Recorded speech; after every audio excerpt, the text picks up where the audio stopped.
Okay, nice easy one, started for 10. Lewis, thanks very much for joining us. Tell us a little bit about API, if you wouldn't mind, what you do and how you do it. I'm going to just put the mic over there if that's okay. So we were founded in 2013, really with the goal and the concept of how we enable international investors all over access to the UK property market, really using our end-to-end solution.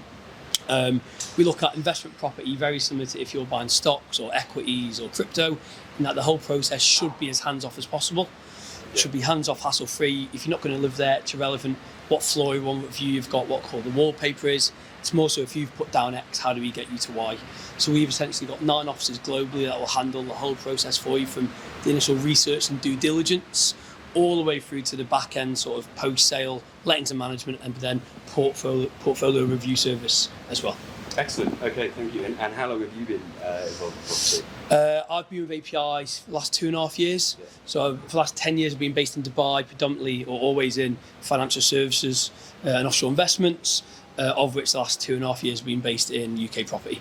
Great, thank you very much. And can you give us a bit of insight into the sorts of areas you guys work in terms of regions? Are you focused on Midlands, further north, south east? What are the areas you're working within and looking for property in? So predominantly it's always been Manchester, Birmingham, London, purely because the fundamentals remain strong throughout. However, we then identify secondary cities that follow the same concept and macroeconomic exposures. So we've done bits in Liverpool, Leeds, Nottingham, Coventry, Greater London. Our newest sort of secondary city this year has been Derby, which has proven a huge success, really. Again, it follows the fundamentals of the graduate retention rate, where graduates tend to flock to post-education. It offers the second highest graduate pay outside of London. So we're attracting a top-level tier of talent. And again, that's down to the companies that are now based there. So your Rolls-Royce, your Toyota, your Bombardier. So huge aviation and a sort of automobile space, which pays well. Now, if we can target areas whereby there's not enough supply coming to market, but there's a growing demand coming in, like any asset class, we'll see a constant increase in price. That, when we couple it with the great transport links in place and companies that are looking to move there further, so it sets a great investment case. Yeah, so when you came in to the office and did a bit of training with the team, there are a couple of points, I think you've just touched on most of them again there, there are a couple of points you said that you specifically look for when you're looking at an area, and what's retention rate, and can you just reiterate those, please? Yeah, so I think we can all agree, college or university students don't save any money. Your credit card debt, student loans, you party for 4 years. The last thing you do is save money to then go and buy a property once you leave. So if we target an area that retains a high percentage of graduates, they have to then rent. So that creates a demand in that local economy. The second point we then focus on is corporate behaviour. So typically where a company's moving to throughout the UK. Midlands is a great example. In Birmingham, HSBC, Deutsche, Goldman Sachs moved their retail headquarters from Canary Wharf into Birmingham.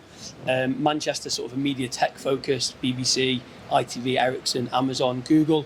And then Derby follows suit. Rolls-Royce, Toyota, Bombardier all moved their headquarters into Derby, and with that it attracts a top level tier of talent because they're highly skilled jobs, and with highly skilled jobs you can pay good salaries. So as an example, the average salary in the UK is around £32,000-33,000. Derby's average salary is £44,000, so we're nearly 40% higher.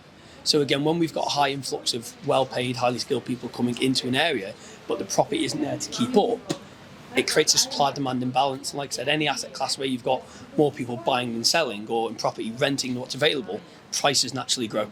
Excellent. Okay, and 2 more questions. 3 key points on why you like Derby. What is it for that stands out to you? Is it the price point, the yield?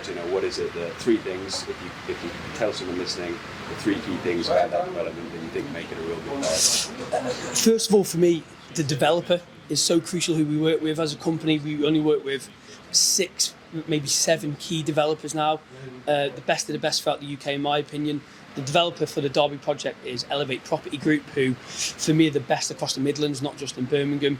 This is our 9th project with them now, and it's always been Birmingham, Nottingham and Derby that we've had a focus on. They've done a development in Greater London previously, but Midlands is the main area. They've been going for over 30 years. They delivered on every project. We've never had any issues, and they delivered to high spec and high quality. So it's great having an apartment or having a property, but if you can't keep a tenant for a long period of time, it doesn't become an investment, it becomes an asset. So if we can furnish it to a high quality, if the interior designer of the developer can style it out so it makes it attractive and appealing, you keep a tenant for not just 1 or 2 years, but 3, 4, 5 years. Yeah. As an investor, that means you've got guaranteed income coming in, so 2 forms of wealth generation through growth and the rental element.